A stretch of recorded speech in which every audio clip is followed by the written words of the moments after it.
بسم اللہ الرحمن الرحیم۔ ناظرین گرامی، ذوالجناح کوئی عام گھوڑا نہ تھا، اسے رسول پاک صلی اللہ علیہ وسلم جیسی شخصیت سے لقب خاص عطا ہوا تھا۔ مورخین کے نزدیک اس کا اصلی نام مرتضی تھا، لیکن اس کی غیر معمولی جسامت اور خدوخال کی وجہ سے رسول اللہ صلی اللہ علیہ وسلم نے اس کو لقب ذوالجناح دیا۔ بعض مورخین کے نزدیک ذوالجناح اور مرتضی دو الگ الگ گھوڑے تھے، لیکن یہ بات بعض مورخین کے نزدیک بعید از قیاس ہے۔ ذوالجناح جسمانی ساخت کے لحاظ سے دوسری جانوروں سے مختلف تھا۔ اس کی پیشانی پر ایک خوشنما اور چمکدار ابار تھا۔ مغربی دیومالائی قصوں میں ایسے گھوڑوں کو یونیکارن کے نام سے پکارا گیا۔ حضرت سلیمان علیہ السلام کے پاس ایسے گھوڑے پائے جاتے تھے جن کے ماتھے پر ایک چمکدار ابار یا سینگ ہوا کرتا تھا اور ان کے پر ہوتے تھے جو طاقت پرواز بھی رکھتے تھے۔ بعض روایات کے مطابق وہ گھوڑے جنات تھے جو حضرت سلیمان علیہ السلام کے بعد ناپید ہو گئے۔ ہندو کی اوتار کالکی کے مجسمے میں بھی اس کو ایسے گھوڑے پر بٹھایا گیا جس کے پر ہے، اور حضرت صلی اللہ علیہ وسلم کے زوجہ محترمہ نے بھی جس گھوڑے کا کھلونا بنایا تھا وہ گھوڑا بھی پروں والا تھا، جس کو دیکھ کر رسول اللہ صلی اللہ علیہ وسلم نے تبسم فرمایا تھا۔ لہٰذا ذوالجناح کی منسوبیت ایسی گھوڑوں سے ہے جن میں طاقت پرواز تھی۔ ایک روایت کے مطابق ذوالجناح کا شجرہ حضرت اسماعیل علیہ السلام کے گھوڑے سے جا کر ملتا ہے۔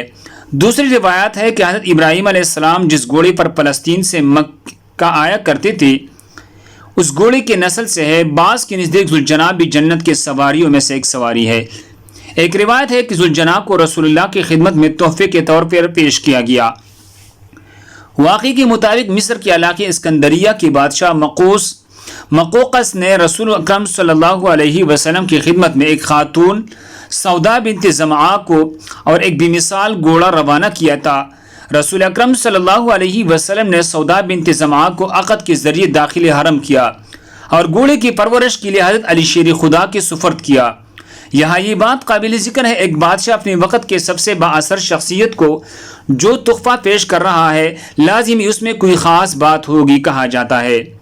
اسکندریہ کے علاقے میں جو مصر کے شمال اور بحر روم کی جنوبی کناروں پر واقع ہے، ایک گھوڑا جو آزادانہ پھرتا دیکھا گیا۔ یہ گھوڑا افسانوی کردار کا مالک تھا۔ بہت سے بہادر اور مہم جو نے اس کو گرفتار کرنے کی کوشش کی مگر ناکام رہے۔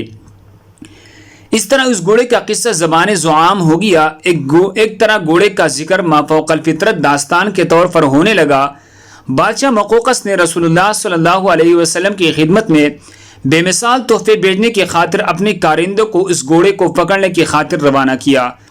مقوقس کی کارندی اس گھوڑے کو پکڑنے میں تو کامیاب ہو گئے، لیکن اس میں سوار ہونے پر ناکامی ہوئی۔ چنانچہ اس گھوڑے کو اسی طرح رسول اکرم صلی اللہ علیہ وسلم کی خدمت میں روانہ کیا گیا۔ اسکندریہ سے مدینہ تک کے تمام راہ میں اس گھوڑے کو بڑے بہادر افراد قابو میں رکھتے۔ جب اس منہ زور گھوڑے کو رسول اکرم صلی اللہ علیہ وسلم کی خدمت میں حاضر کیا گیا تو رسول اللہ نے اس جانور کو انتہائی پسند فرمایا۔ جب رسول اللہ نے اس کی گردن پر ہاتھ پھیرا تو اس نے خوشی کا اظہار کیا، اس کے ساتھ ہی اس کی منہ زور اطاعت میں تبدیل ہو گئی۔ رسول اللہ صلی اللہ علیہ وسلم نے اس وقت اس کو ذوالجناح کا لقب عطا فرمایا اور پرورش کے لیے اس کی رسی مولا علی کو دے دی۔ اس طرح یہ ان کے ساتھ ایسے چل پڑا جیسے صدیوں سے منزل کے تلاش میں بھٹکنے والی مسافر کی روح کو منزل پا لینے کے بعد قرار آ گیا۔ نواسۂ رسول حضرت حسین جب چھوٹے سے تھے تب سے ہی آپ اس گھوڑے میں دلچسپی لیتے تھے۔ ایک شہزادہ حسین اپنے نانا حضرت محمد صلی اللہ علیہ وسلم کے پاس گئے تو حضور اکرم صلی اللہ علیہ وسلم اپنے صحابہ کرام کے ساتھ گھوڑے کے پاس ہی کھڑے تھے۔ آقا دو جہاں حضور اکرم صلی اللہ علیہ وسلم نے جب اپنے نواسی حسین کو اپنے پاس آتے دیکھا تو بہت خوش ہوئی۔ آپ صلی اللہ علیہ وسلم نے فرمایا، اے میرے پیارے نواسی، کیا آپ گھوڑے پر سواری کرنا چاہتے ہیں؟ حضرت امام حسین نے جواب دیا، ہاں نانا جان، میں گھوڑے کی سواری کرنا چاہتا ہوں۔ جب یہ نانا اور نواسی میں بات چیت ہو رہی تھی تو یہ گھوڑا بڑے غور سے حضور اکرم صلی اللہ علیہ وسلم اور شہزادہ حضرت حسین کی باتیں سن رہا تھا۔ جب دونوں کی باتیں ختم ہوئی تو گھوڑا نواسے رسول صلی اللہ علیہ وسلم کے پاس آ کر بیٹھ گیا تاکہ حضرت حسین رضی اللہ عنہ گھوڑے پر سوار ہو سکے۔ حضور اکرم صلی اللہ علیہ وسلم نے فرمایا، بیٹا یہ وہی گھوڑا ہے جو میدان کربلا میں تمہاری سواری اور مددگار ہوگا۔ اس کے بعد نبی اکرم صلی اللہ علیہ وسلم نے یہ گھوڑا حضرت حسین رضی اللہ عنہ کو تحفے میں دے دیا۔ اس کے بعد ذوالجناح مولانا حسین رضی اللہ تعالیٰ عنہ کے پاس آ گیا۔ میدان کربلا میں مولا حسین پر مشکل وقت آنے پر یزیدی لوگ بھی ذوالجناح پر فکر کرنے لگے۔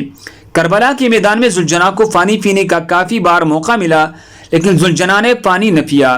اس کی وجہ یہ تھی کہ ذوالجناح کے ذہن میں یہ خیال تھا کہ میرے آقا دو جہان حضرت محمد صلی اللہ علیہ وسلم کے نواسے نے پانی نہ پیا ہے، میں اپنے مالک کو پیاسا چھوڑ کر پانی کس طرح پی سکتا ہوں۔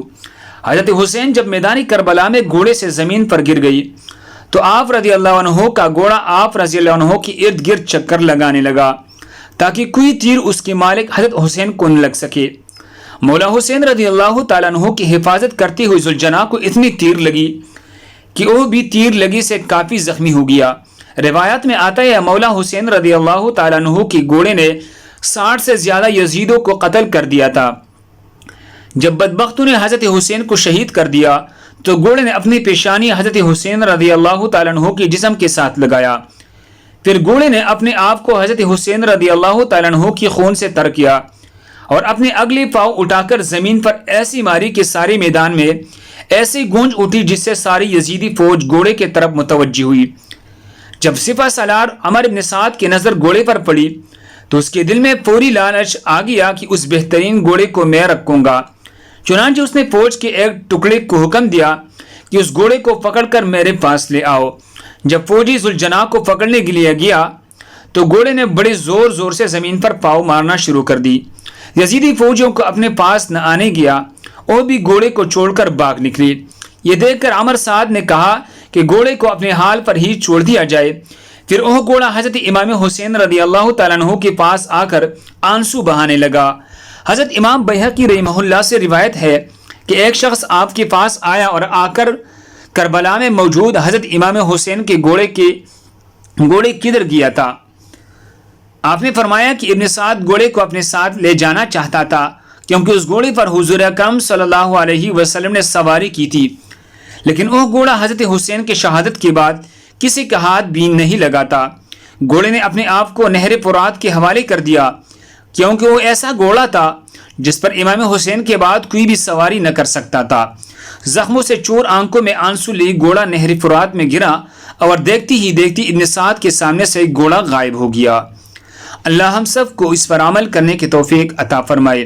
دوسری مسلمانوں کے فائدے کے لیے آگے ضرور شیئر کرے۔ جزاکم اللہ خیر۔